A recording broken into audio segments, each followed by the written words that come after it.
Welcome to episode number 8 of the First Responder Wellness Podcast, the show where we talk about wellness, mental health, leadership, and what it takes to have a wellness culture within your organization. Hi, my name is Conrad Weaver, and I'm not a first responder, but I've worked with first responders from all across the country for my film, PTSD 911. My guest today is Saly Glassman. For 39 years, Saly was in the banking industry employed by Merrill Lynch. In addition to her financial advisory skills, Saly has been known as an instructor, innovator, author, and problem solver. When her younger partners acquired her business, Saly had the opportunity to integrate her 60-year passion for horses with her goals of contributing to the mental health needs of Southeastern Pennsylvania. As a graduate of Cornell University majoring in psychology, Saly has been driven to make a difference in the mental health world by developing a unique equine-assisted therapy learning and training program that offers an alternative approach to traditional mental health services. She is driven to address the stigma of seeking help in the law enforcement community, and she has vigorously advocated for constructive mental health protocols within the first responder community.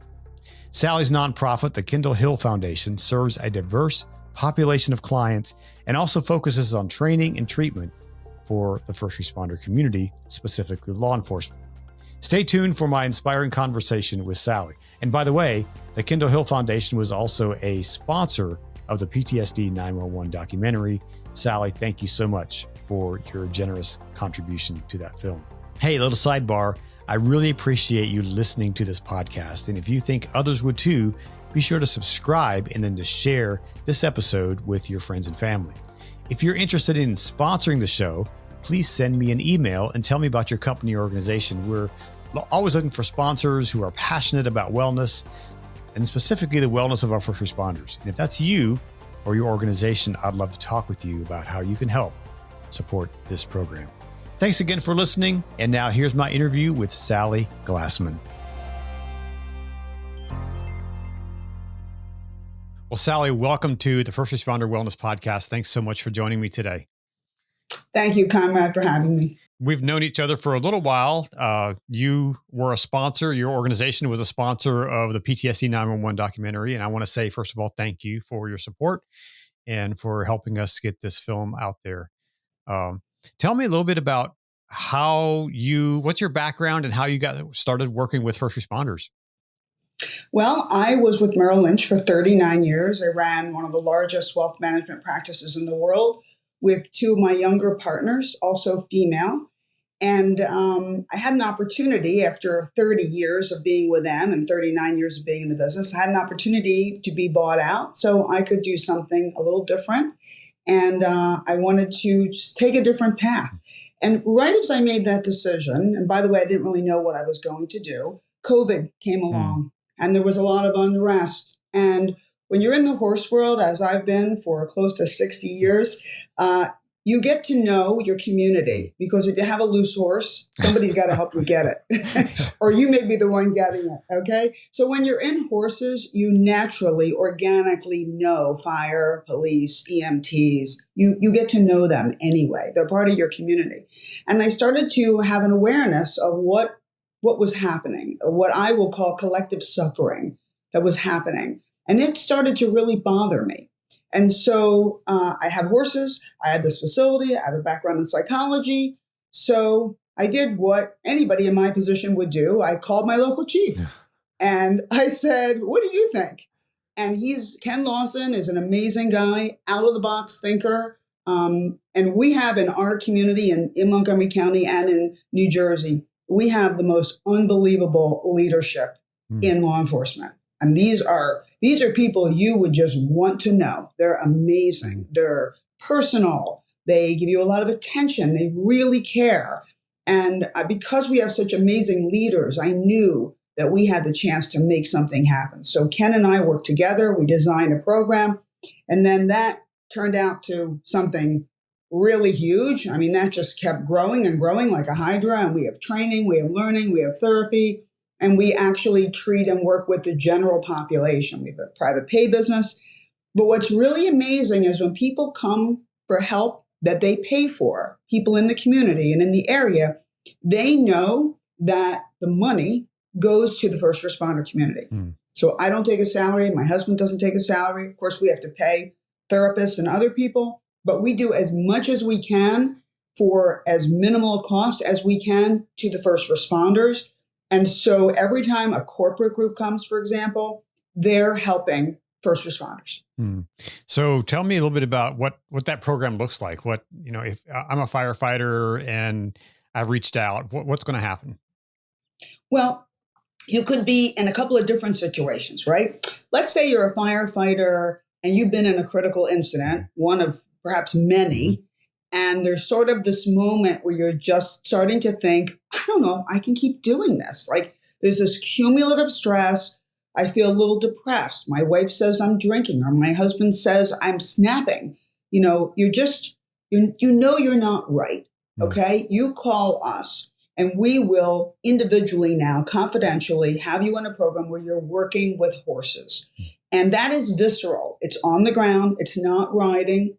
Because when you're riding, of course, I'm a rider too. I love riding. But when you're riding, the horse is a servant of your will. It's different.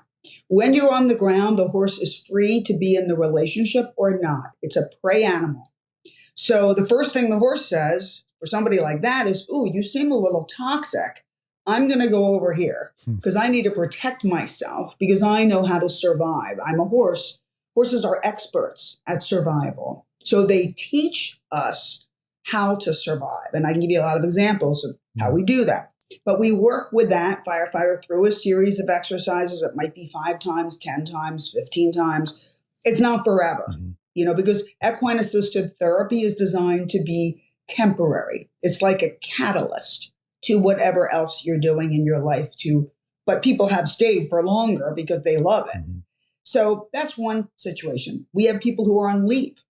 They might be not able to go to work and they need to do something. They can't just go back to work, right? They need some on-ramp. So we might see those people and then we navigate their entire return to work.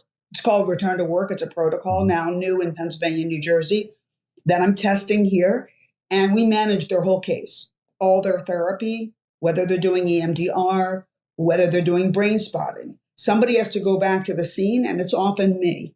Go to the scene and stand there and microbiotically dissect what happened because on their job, they might have to go to that scene again, right? I have to know they can be what I call Switzerland when they're at that scene. And then there's training. So agencies send groups, squads for training.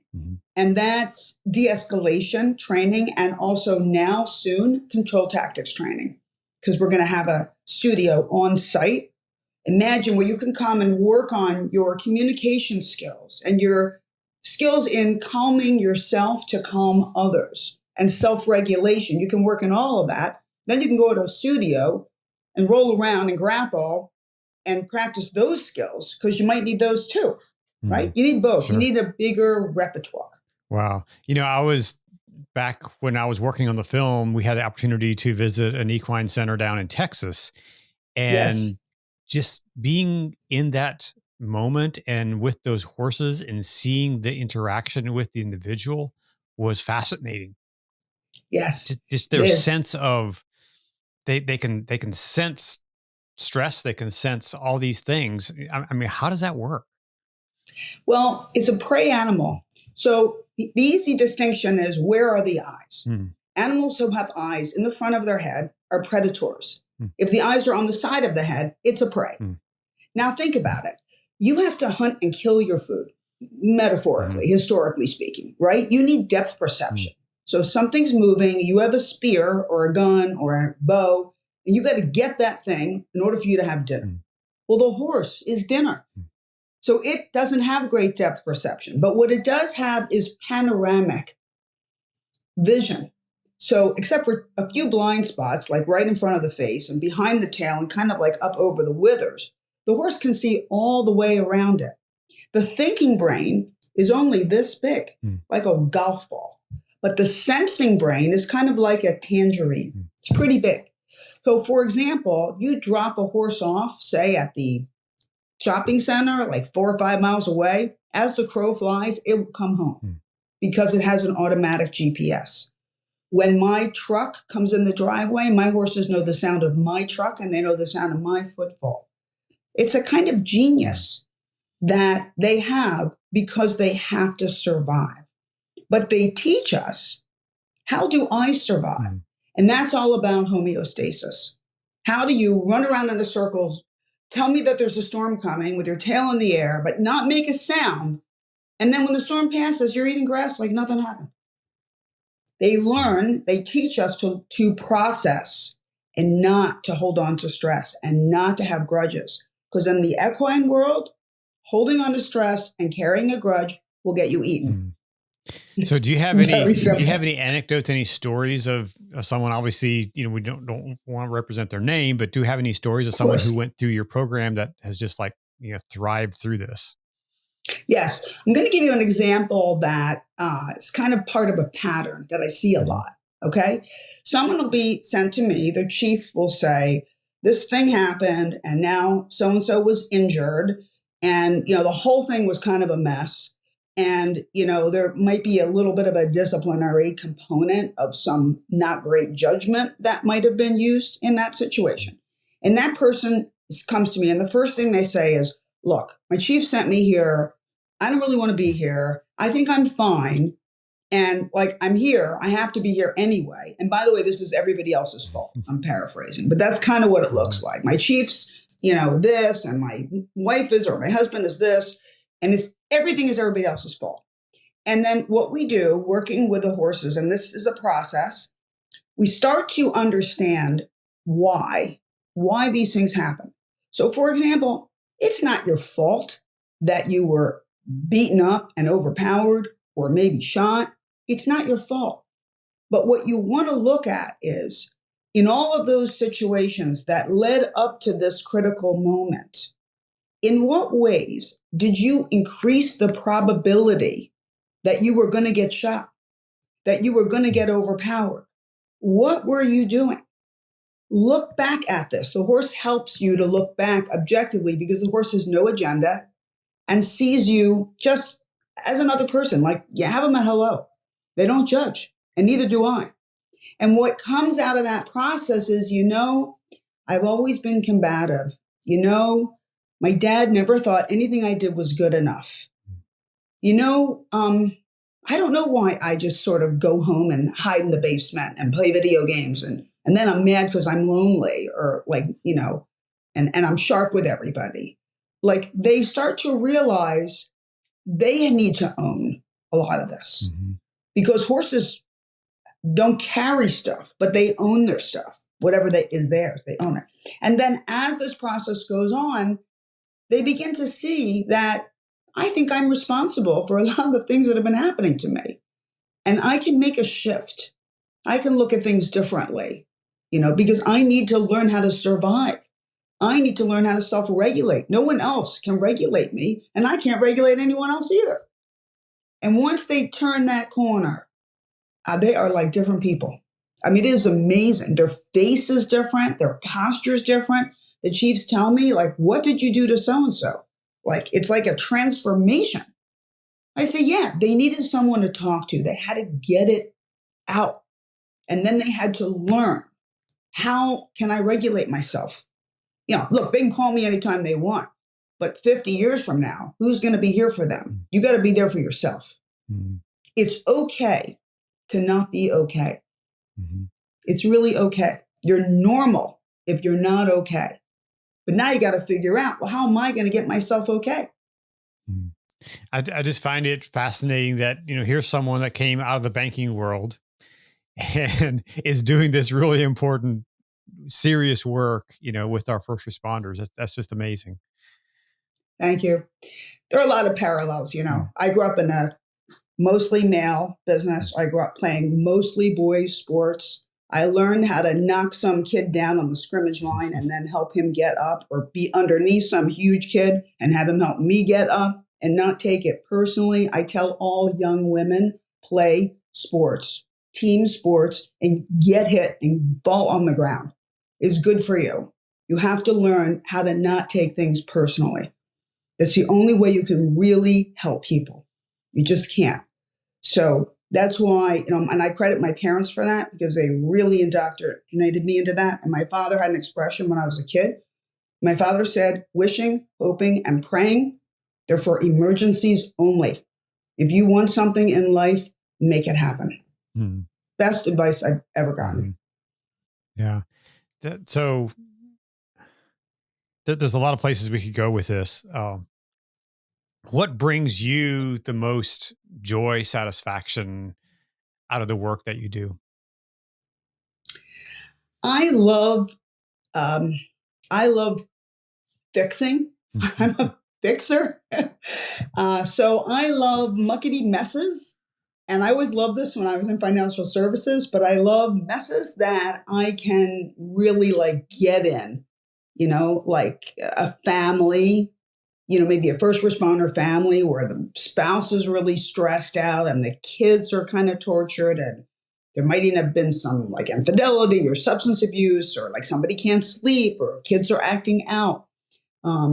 Because I like seeing that transformation, and we see everything here. I mean, we see kids with autism, people with anxiety, depression, families that need reunification, it's a lot. And I like seeing from the point people arrive to how they turn themselves around and how the horses give them a safe place to be.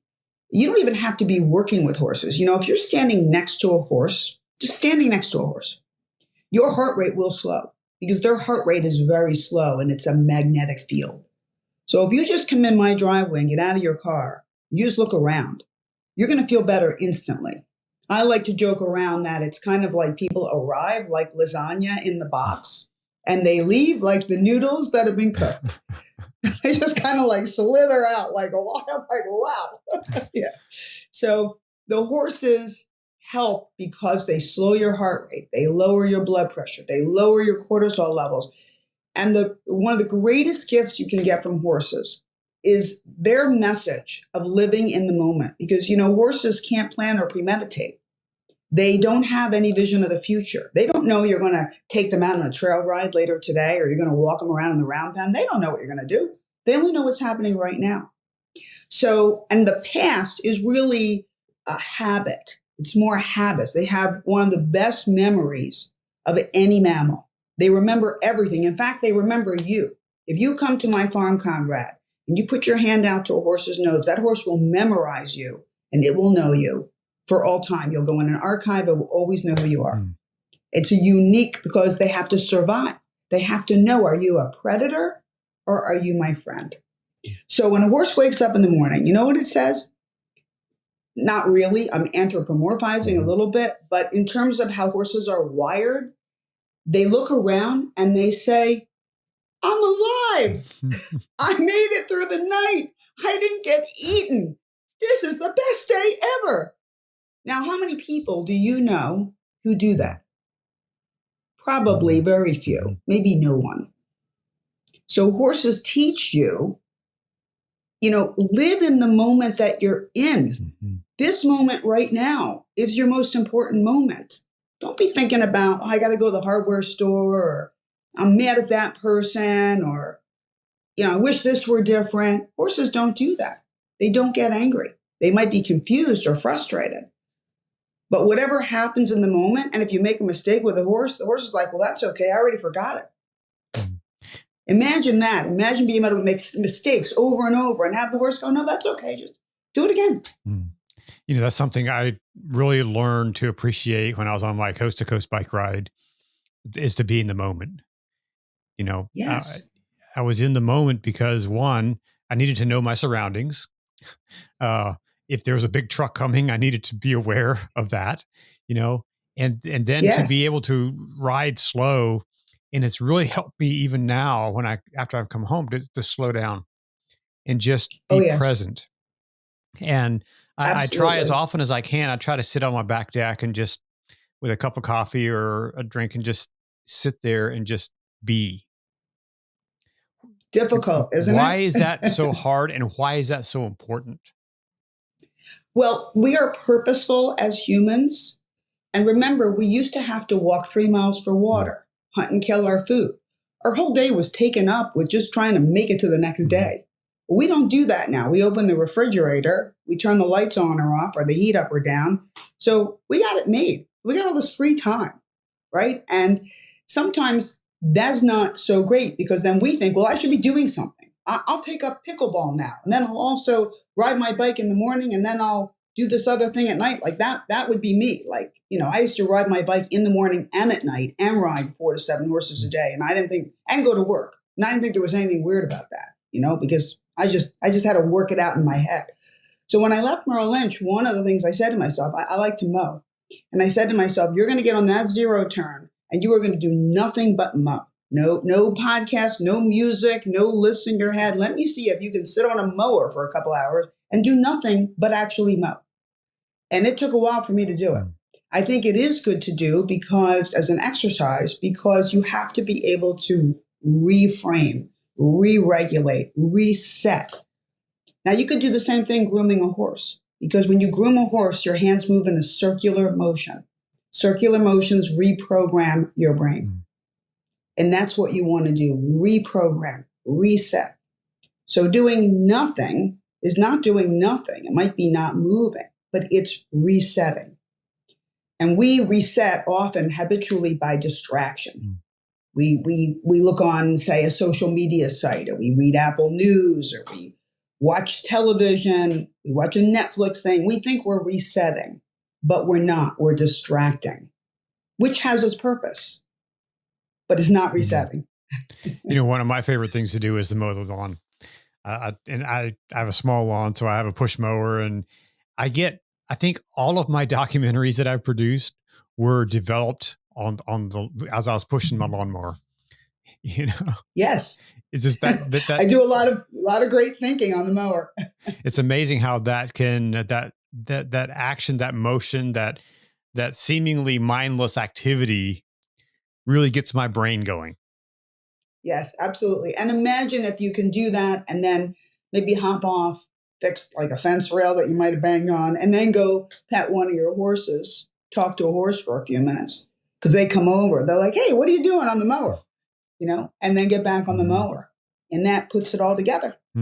So it's great. So if I don't have a horse, or if I don't have access to a horse or something like that, what can I do? Well, there's a lot of equine assisted therapy all over the United States. So the first thing you can do is Google equine assisted therapy and equine assisted learning. And it's likely there's something within some vicinity of your location. So that's one idea. Another idea is to watch, might sound a little crazy, but watch videos, YouTubes, because they're out there. What does it look like when you're in equine assisted activities? Usually you can get to something somewhere that just gets you in front of horses. I mean, our program is very sophisticated because we've had a lot of law enforcement training. So it's geared specifically to the first responder community in particular. And so there's a progression of how those lessons evolve. To give you an example, when you're working with first responders, you need to have resolution. You don't put first responders in a situation where it kind of doesn't work out, and then everyone goes, well, I guess sometimes it doesn't work out. Interestingly, if you have a corporate group, you can do that all day long. Make it not work out. Let them sit with that. Don't do that with first responders.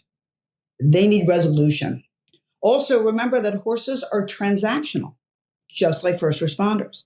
So when a first responder cleans up an incident, say an auto accident, you don't turn to the person who might be involved and say, listen, I see you've had a rough time here. Would you like to come over for dinner this weekend? No, you don't do that because it's transactional. You leave the scene, you do your paperwork, the day is over. That's exactly how the horse thinks. Horses do not sit out at the fence saying, I hope Sally's coming. Where's Sally? Yeah, have you seen Sally? They know me when I come. But if Conrad showed up to feed them, you know what they'd say? Well, this guy looks great to us. They would not say, oh, it's not Sally. No, they'd say, I guess this is the guy that feeds us now, because they're transactional. So they understand what it's like to be transactional. Instinctively, they know it. Isn't that amazing? Wow. So the horses in your program, are they trained? Are they trained in a specific thing, or they're just horses? Nope. In fact, my program's a little unusual because a lot of people work with older, retired horses, and I have a couple that are semi-retired because they're concerned about horses not being wound up or being too high strung. But I think I might have the only program in the country that uses competitive show jumpers that are currently competing. Like I competed one last weekend in the pouring rain at Devon, and he was amazing. And so I have competitive show jumpers that I use with like normal people. And so they'll come in, they'll say, that was the horse that you just jumped 1.25 meters at Devon with? Yeah. And he'll come up to you and he'll be like, hey, how's it going? So I don't think you need special horses because what we're training people, but we're training horses at the same time. So everything we do moves the person forward, but it also moves the horse forward because we know from research that horses can learn, they can be curious, they can even have senses of humor, something that we often underestimate. So we have to put both the horse and the person in a situation where they can learn at the same time, because then it feels like magic. And it's so much more fulfilling, not just the transformation that I see in that person, but in the actual experience that they have. They're like, wow, this horse is really engaging with me. Like we are kind of doing a dance together. And it makes them feel loved, which is something that I think is remarkably absent in the first responder community. You might have a calling, you might want to be there, you might give it your all every day that you're there, but ask yourself, do I feel loved? Do I feel appreciated? Does my community worship me? Because we here at Kindle Hill, we worship our first responders. They are precious to us. So who's your customer? Who comes to your, and how far is your reach, I guess, in your community? Pennsylvania, I would say Montgomery County, Chester County, Bucks County, Delaware County, New Jersey, Gloucester County, sometimes like Northern Jersey, like Princeton.